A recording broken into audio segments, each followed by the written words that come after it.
Bos días, señoras, señores concelleiros. Iniciamos pleno do Concello, sesión extraordinaria, convocado para o día de hoxe ás 9, orden do día en poder das señoras e señores concelleiros. O único punto de orden do día, aprobación definitiva ou modificación orzamentaria 63-2020, crédito extraordinario, con remanentes de tesorería para gastos xerais. Constatamos quórum e iniciamos o pleno. Os tempos serán os correspondentes a unha moción, 5 minutos máis 3 minutos de réplica final. O concelleiro non ha escrito tendrá os tempos habituais. Iniciamos con a intervención do concelleiro de Facenda. Seu turno, señor concelleiro. Ben, bo día a todas e todos.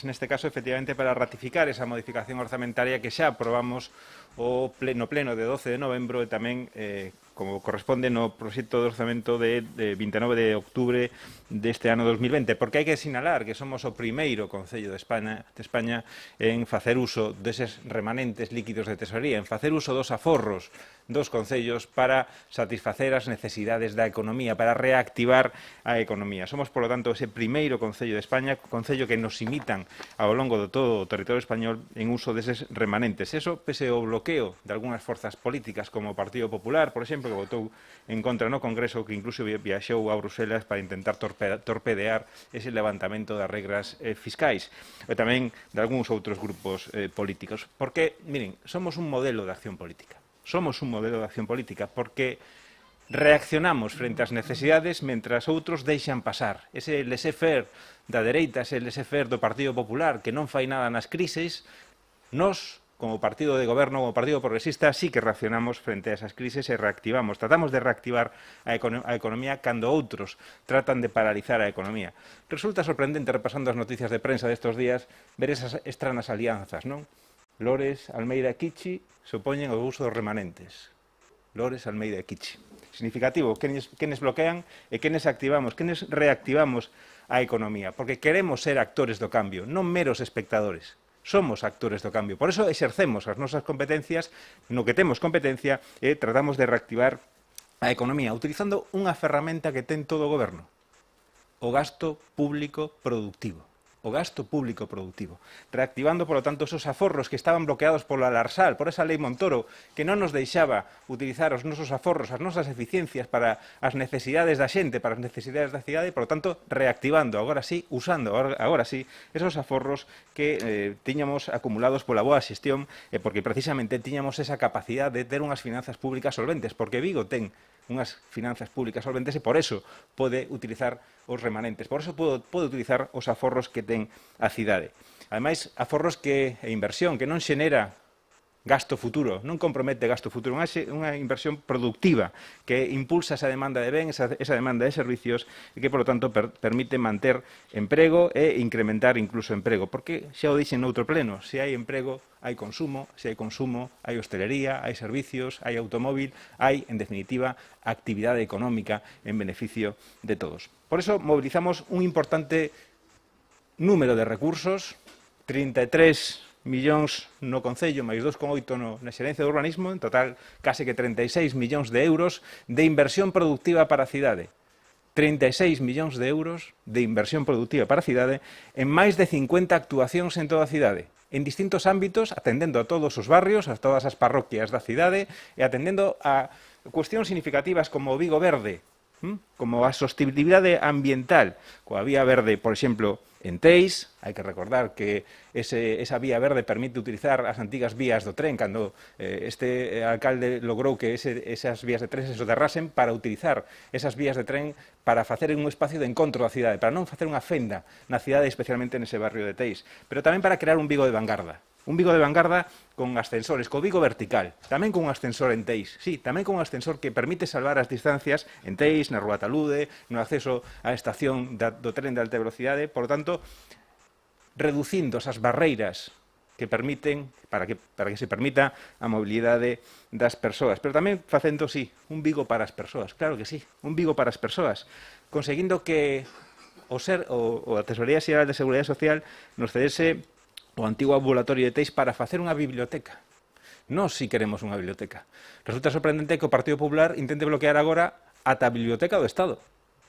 Mentras nós creamos bibliotecas, outros poñen paus na roda para que non haxa unha biblioteca en Vigo, unha biblioteca do Estado en Vigo. Por tanto, nós sí que queremos un Vigo para as persoas e atendendo a todas as parroquias, atendendo a todas as zonas da cidade, todos os barrios con inversión productiva, con máis de 50 actuacións productivas que xerarán emprego, que xerarán economía, que xerarán benestar e que farán de Vigo unha cidade habitable, unha cidade para as persoas e unha cidade onde se crea empleo, se incrementa empleo e se atrae a inversión tamén a esta cidade. Así que o que ratificamos hoxe é o uso desos aforros municipais para, precisamente eso, incrementar as nosas capacidades productivas, incrementar o benestar e incrementar e facer un máis e mellor Vigo. Grazas.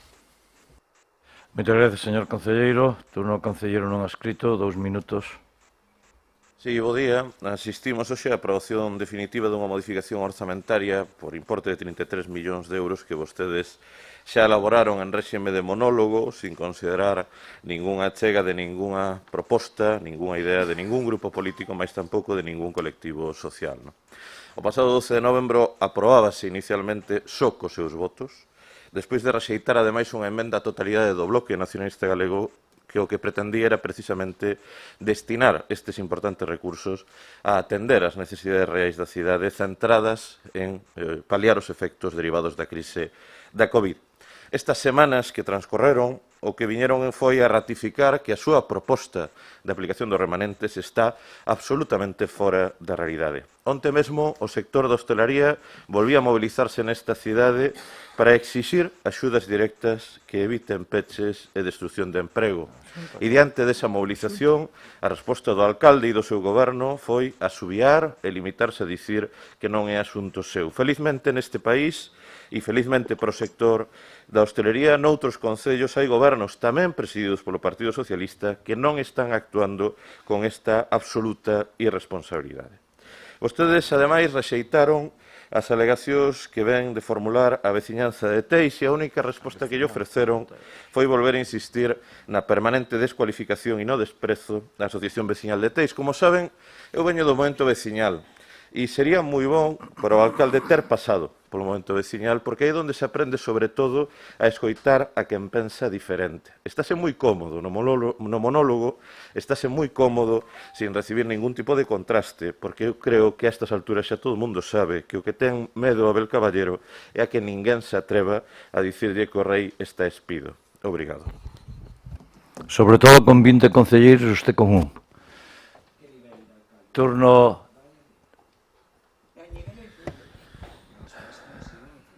Nós con 20 concelleiros, usted con 4.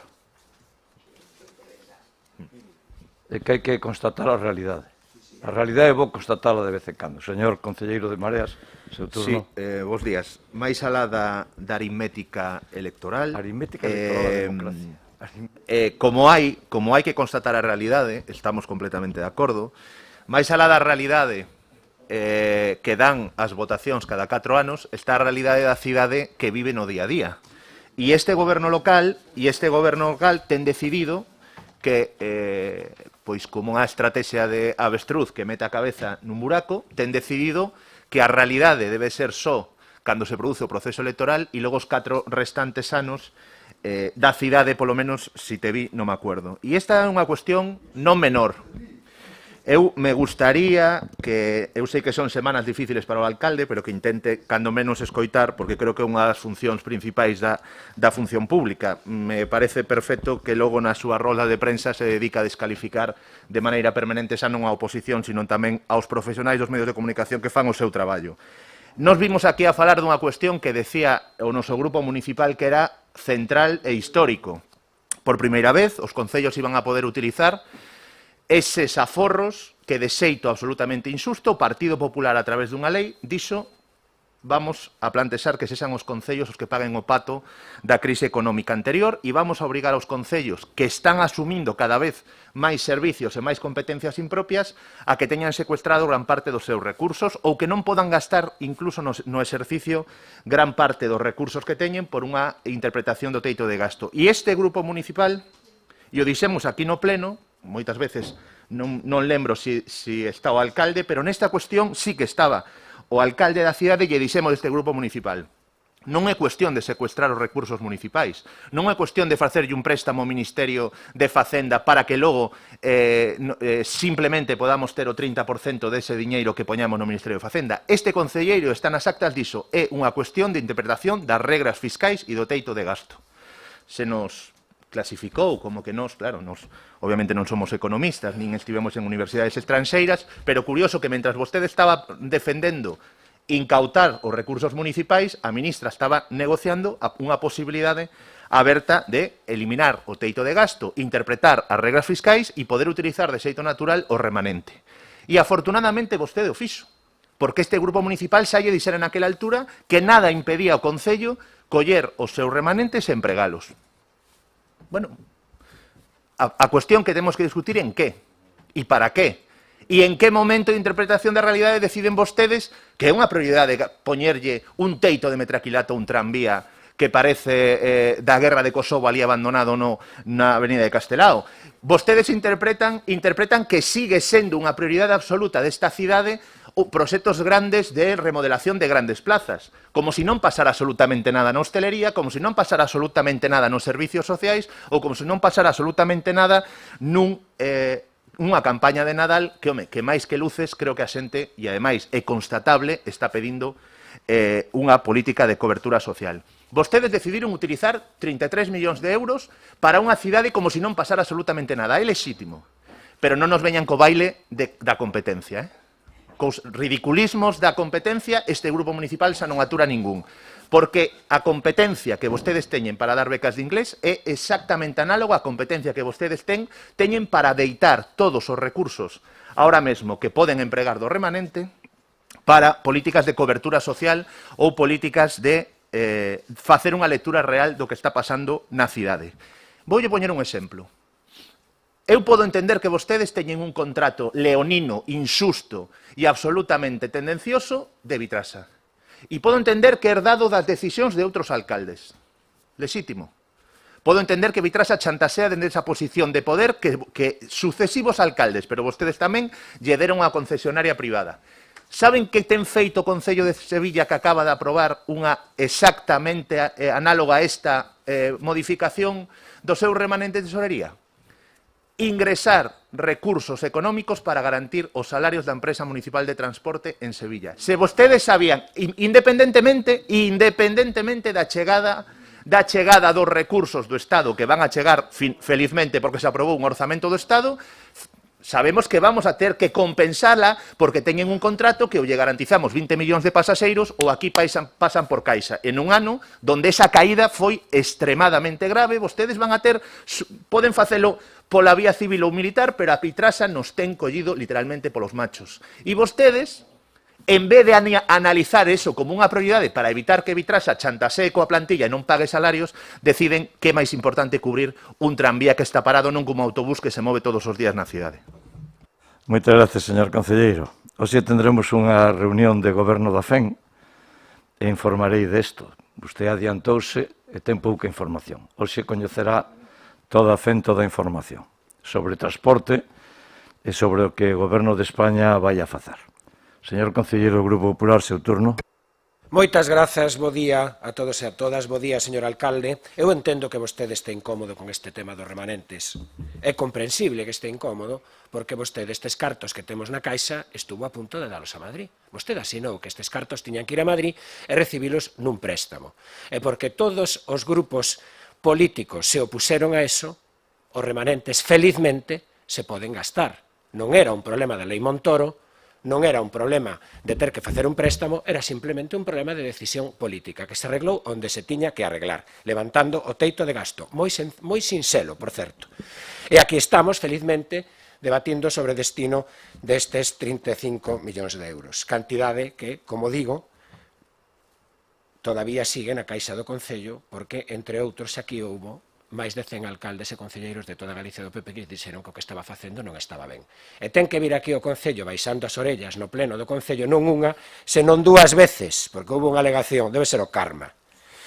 Señor alcalde, ese é o valor da súa palabra.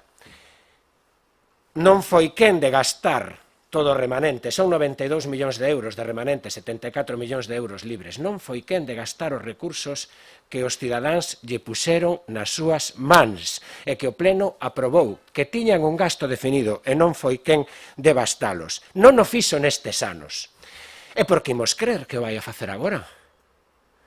A quen imos crer? O alcalde que o recadou coa promesa de gastalos e non o fixo? O alcalde que dixo que había que entregalos a Madrid e non era verdade?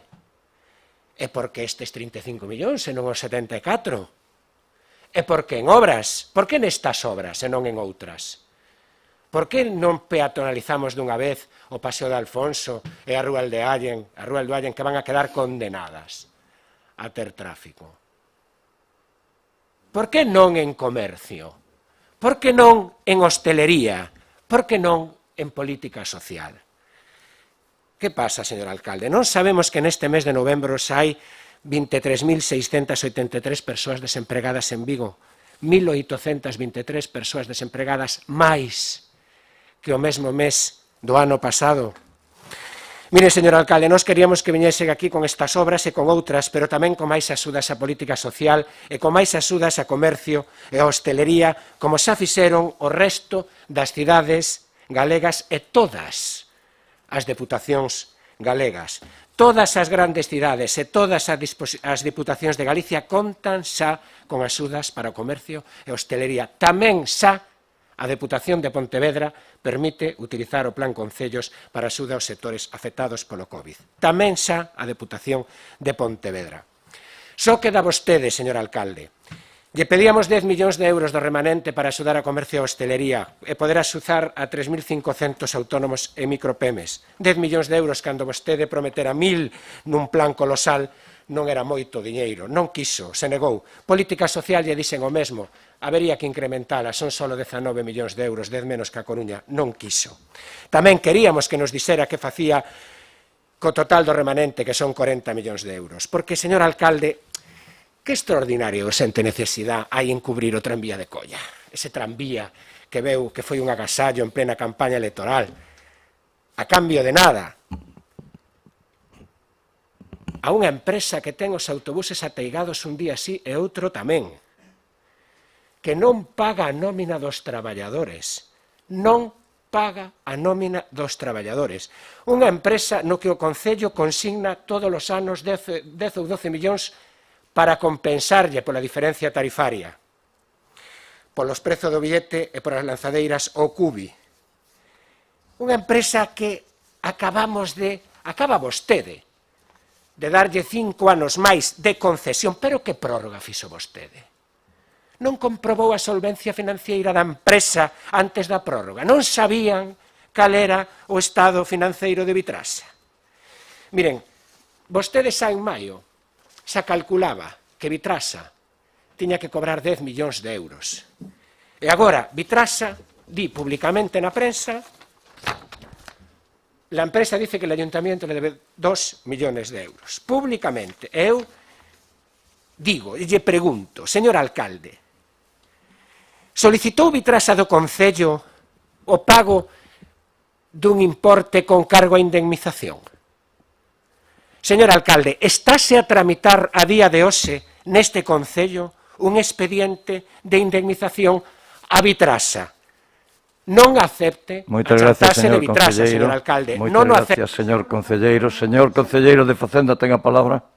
Ben, de novo, sí, mire, este remanentes de 33 millóns se adican á economía da cidade e se adican partindo de tres premisas claras. A primeira, o diálogo permanente coa cidade.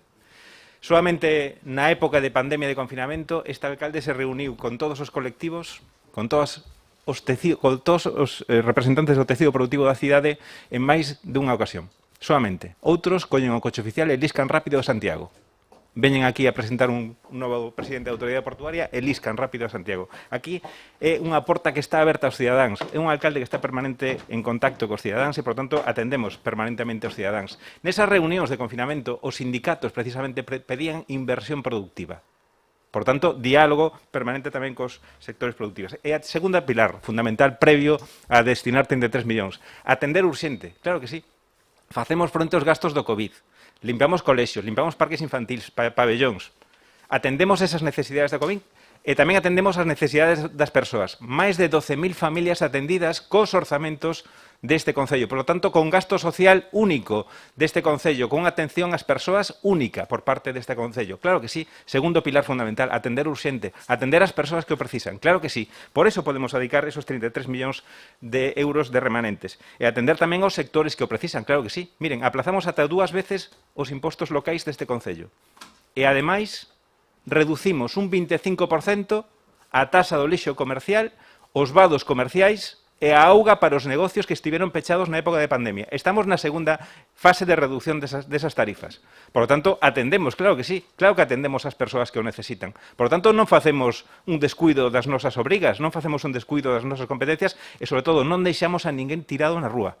Non deixamos a ninguén tirado na rúa, nin persoas, nin comercios, porque atendemos a xente dentro das nosas competencias. Pero miren, o que vostedes están facendo é blanquear esas políticas do Partido Popular, tanto non Adscrito, como Marea, como, por suposto, o Partido Popular. Eu non sacaba inocentemente este titular de prensa de que Lores, Kichi e Almeida fan pinza común. Claro que sí, porque non queren que se usen os aforros para atender as necesidades da xente. Prefiren facer un bloqueo político para ganar rédito político e non atender as necesidades da xente. Nós preferimos dedicarnos primeiro a xente, nos debemos a xente e nos debemos a economía. E por eso facemos ese uso dos remanentes dos 33 millóns de euros. Porque, señores o señor non Adscrito, señores de Marea, o que están facendo é blanqueando o Partido Popular, que é que non quere que se usen os remanentes. Non ve que o Partido Popular nas crises non fai nada, se cruza de brazos. Nós usamos os instrumentos que nos dá o ordenamento.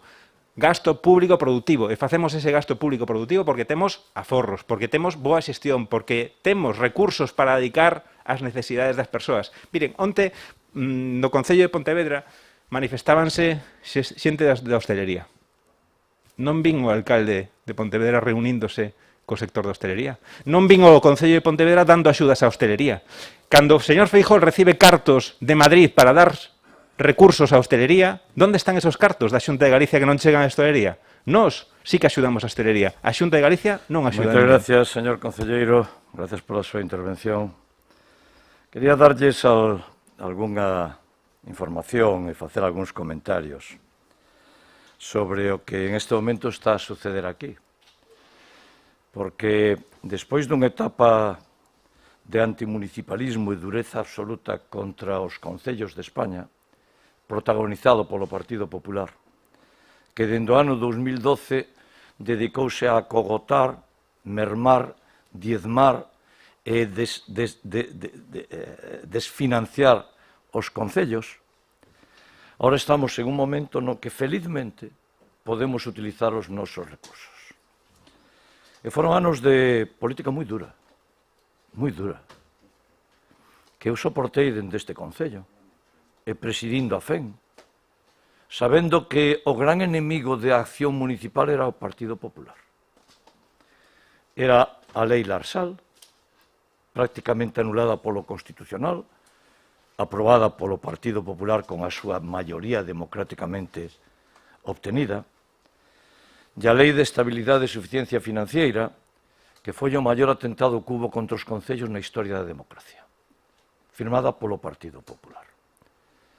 E aquella lei provocou unha enorme carencia de recursos en concellos, pero ao mesmo tempo unha forma de ir comprimindo as asignaciones presupuestarias aos propios concellos, salvo unha discrecionalidade dende o Goberno de España e dende a Xunta de Galicia en favor dos concellos de signo Partido Popular. Eso foi o que pasamos durante tantos anos, con unha enorme dureza de un grupo que todavía ahora sigue sin votar aqueles avances importantes para os concellos. Hoxe mismo van a votar en contra de decisións importantemente municipalistas. Díxeme que o retome dende o principio. Para Vigo, o decreto lei do Goberno de España era enormemente beneficioso, máis que a situación actual. Sepamos onde estamos, Eu, como presidente da FEN, defendín a todos os concellos, pero aquel decreto que nos iba a dar a fondo perdido o 50% dos remanentes e despois os iba a devolver para poderlos gastar durante 8 anos, para esta ciudad era enormemente beneficioso, moito máis que a situación actual. Porque íbamos a ter todos os remanentes máis a mitad a fondo perdido. Infinitamente mellor que o que hai agora. Pero algúns grupos o votaron en contra. E para Vigo era sustancialmente mellor que a situación actual, que é bastante boa. Por qué? Porque eu non fixen un cálculo en términos de legislaturas políticas. Eu valorei ciudad. Íbamos a gastar todos os remanentes en 8 anos e nos iban a regalar polo menos o 50%, que podía chegar hasta os 60 ou 70. E, por tanto, en términos de Vigo, era moito mellor. Probablemente para algúns concellos non fora mellor porque temen perder eleccións e operaban en términos personales de goberno, que eu non o critico.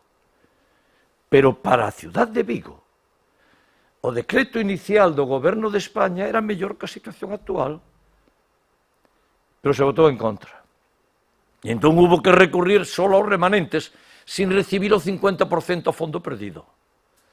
Porque nos íbamos a recibir ahora 40 millóns de euros e poder utilizar nos próximos anos os 80 que temos. Por certo, os próximos anos é o ano que ven, este ano, dentro de 25 días. Eso xa é. E ese era o momento de utilizarlo. Xa yo expliquei aquí. E claro que para Vigo era moito mellor aquel, señor portavoz do Grupo Popular. Por certo, repase os seus conceptos de economía, porque o importante non foi o teito de gasto, como usted dice, o importante foi que non computan déficit. Pero bueno, isto é unha cuestión, en fin, que lle vamos a facer? Non entende usted, non entende. Non o vai entender nunca. Sí, por eso. Seguramente porque estudiei na Universidade de Santiago, son catedrático da Universidade de Vigo e estudiei nas universidades de Essex e de Cambridge. Pero non vai deso, non vai de exhibir títulos. Vai de entender. Non é o importante, o teito de gasto importante que non computa en déficit. E por eso podemos gastar, senón non podríamos. Porque sabe que nos impide entrar en déficit? A lei Montoro. A lei Montoro, porque sanciona. A Constitución non sanciona. A Constitución dice non se pode ter déficit, pero non sanciona. O que sanciona a lei Montoro, por certo, con intervención. Con intervención dun concello. Por isto que nos defendíamos non era malo para os concellos e era moi bo para o concello de Vigo. A partir de aí, que sucedeu? Pois miren, hoxe darei unha información que me permiten que non den aquí porque debo dala primeiro no goberno da FEN, pero primeiro conseguimos en Vigo todos os remanentes. Por que non utilizamos todos os remanentes ahora? Pois é fácil de entender, señor portavoz do Partido Popular, porque estamos pagando deudas do goberno de Corina Porro. De ustedes. Sabe que? Os aparcamentos. Sabe quen os contratou? A señora Porro. Por certo, en momento final do seu mandato, xa. Cando xa tiña as elecciones perdidas. Que casualidade. Que casualidade. Sabe que significa? Que temos sentencias en contra e que temos que pagar indemnizacións. E non somos un concello serio. Temos un interventor, un secretario, uns técnicos serios que nos dicen que hai que pagar. E, por tanto, unha parte dos remanentes a forro deste goberno desta ciudad ten que ir para pagar decisiones que tomou todavía o goberno do Partido Popular. A iso hai que sumarlle que xa tivemos que pagar 35 millóns de euros, casi en torno a esas cifras, de Auditorio Mar de Vigo. Tamén contratado polo goberno do Partido Popular. E que seguimos pagando débedas daquel goberno, todavía. E por iso temos un principio de precaución de utilizar unha cifra moi importante de remanentes, moi importante, e ahora falarei deso, porque seguramente poderemos utilizar máis, pero tendremos que esperar a ver cal é o saldo final no que nos atopamos dentro de un par de meses. Principio elemental de precaución. porque eu non quero deixar este Concello quebrado, quero deixar con cero deuda e con capacidade de subsistir. A mí me deixaron con 60 millóns de euros de deuda, 60, que tivemos que pagar, e todas estas deudas encubertas. Bueno, claro, é que hai algo moi importante, unha economía, moi importante, o empleo. O empleo e o empleo. E as inversiones que facemos van a xerar miles de empleos. E isto é así de fácil de entender. É así de fácil de entender. É que cando me reuní con os sindicatos me pediron empleo en obra. E que foi o que me pediron. Os sindicatos me pediron, alcalde, o máximo posible de investimento. Esa foi a súa petición fai solamente 5 meses, Non estou falando do Paleolítico Superior, estou falando de fai 5 meses. E claro que estamos facendo investimento porque a cidade o reclama, porque estamos construindo unha cidade con a dignidade á altura dos propios ciudadanos, inmensamente dignos en Vigo, pero ao mesmo tempo miles e miles de empleos creados. E iso que pretendemos todos, xerar emprego. En este momento, a través desta inversión, somos os primeiros xeradores e incremento de emprego. Ademais dos planes de empleo e todo o resto das políticas que estamos a levar. Por eso fixemos rapidamente unha utilización de remanentes rápidos para empezar a xerar empleo antes posible. Porque se contratamos un mes antes é un mes de emprego sin que a xente teña que esperar no paro e en difícil situación. Todos os días facemos unha reunión aquí para falar de a situación da pandemia. E a concelleira de Política Social nos informa con frecuencia de a xente sin teito que vamos buscando emprego para que atopen unha situación. Se trata de eso. Emprego para parados, para miles de parados en esta ciudad. E para qué? Para seguir transformando a ciudad. E cada un ten que dedicar os recursos aos seus obxectivos, porque, miren, nos dedicamos á hostelería, non dende a pandemia, dende sempre, millóns de euros cada ano. Millóns de euros cada ano. Cando concellos gobernados por todos os grupos que ustedes, membros da oposición, representan, dedican cero, nós cobrábamos cero en terrazas. Dende que eu cheguei á alcaldía. Non esperamos a que chegara a pandemia. Dende sempre. Millóns de euros que deixamos de cobrar ben utilizados en favor de unha actividade económica que ten dificultades, sempre estuvo e así que tendo, e ora gravísimas. Saben canto aportou a Xunta de Galicia a hostelería de Vigo? Saben? Concelleiro do Bloque, concelleiras de Mareas. Saben canto aportou? A Xunta de Galicia 5 euros. A cada comercio, a cada establecimento hosteleiro, 5 euros. O canon de saneamento. 5 euros. Como non van a estar enfadados? Como a hostelería non vai estar enfadada? Sabe canto aporta o Concello de Vigo? Millóns de euros en terrazas.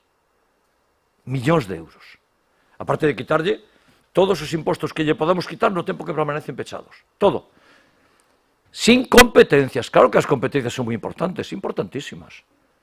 Importantísimas. É a arquitectura constitucional. Porque, que está a suceder? Que a Xunta de Galicia se quita desta ciudad e o Concello está cubrindo, por exemplo, en política social. E miro para a concelleira que está en telemático, e que onte nos decían, onte me reunín con alcaldes, me reunín con 100 alcaldes, telemáticamente, e os alcaldes de Madrid nos decían que habían recibido unha parte dos recursos do Goberno de España, 300 millones para a política social en pandemia. E en Andalucía, saben canto recibiron os concellos de Galicia, da Xunta de Galicia, 2 millóns que lle tocaron dos 300? Cero. Non blanqueen o Partido Popular. Non blanqueen o Partido Popular. Con demagoxia. Non blanqueen a negación do Partido Popular en política de asistencia a hostelería, porque o están pasando terriblemente mal. E xa non se tratan de asignaciones locales, se tratan de millóns de euros que está recibindo o grupo, a Xunta de Galicia, do Goberno de España, en estes momentos en torno a 750 millóns de euros, e non dedicou ningún céntimo a hostelería que está a morrer pechada. Non blanqueen o Partido Popular, fagan política en serio. Colóquense no seu sitio. Non porque en Madrid estén votando con o Partido Popular dentro do bloque, cometan o error de facelo aquí tamén. Con un error vale. Con un error vale. Non fagan dous errores. Co error de Madrid xa lle chega bastante. Véñanse ao sitio onde teñen que estar para apoiar a xente que o está pasando mal. Con os erros que todos podamos cometer. Cos erros que todos podamos cometer, pero non se alíen con a dereita que mantuvo os concellos de España en esta situación durante tantos anos. E por eso facemos investimentos. Para sacar adiante esta ciudad, para que sean útiles para a ciudad, para facer unha ciudad pospandemia, que cada vez a vamos a necesitar máis e que afortunadamente en Vigo levamos 12 anos facendo. Porque parte enteira das actuales rúas van a ser peatonalizadas, porque está cambiando a forma de entender as ciudades. E que conseguimos? E onde vamos a estar con este goberno? En fondos europeos. Claro que Vigo va a estar en fondos europeos, pero ademais tendremos fondos de transporte, pero ademais temos os remanentes, pero ademais temos as entregas a conta do ano 20, pero ademais temos o ano 2018 liquidado. Es que estamos tendo importantísimos avances municipales co goberno de España actual. En que cifras? Máis de 17.000 millóns de euros. Que case o doble co Plan E.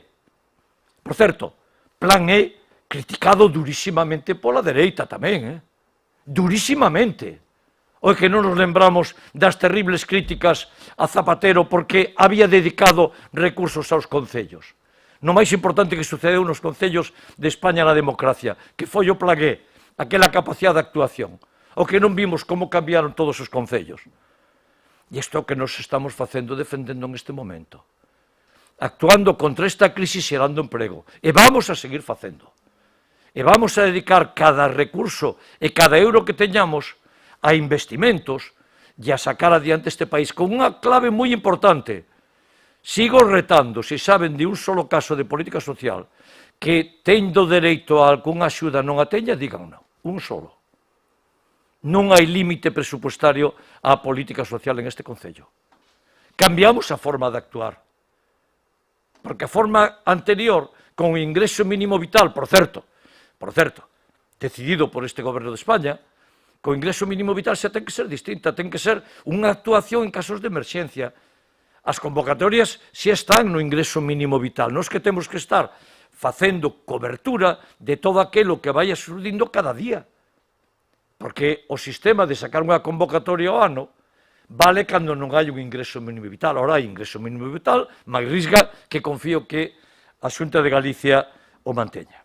E isto é o que hoxe plantexamos a votación. Isto.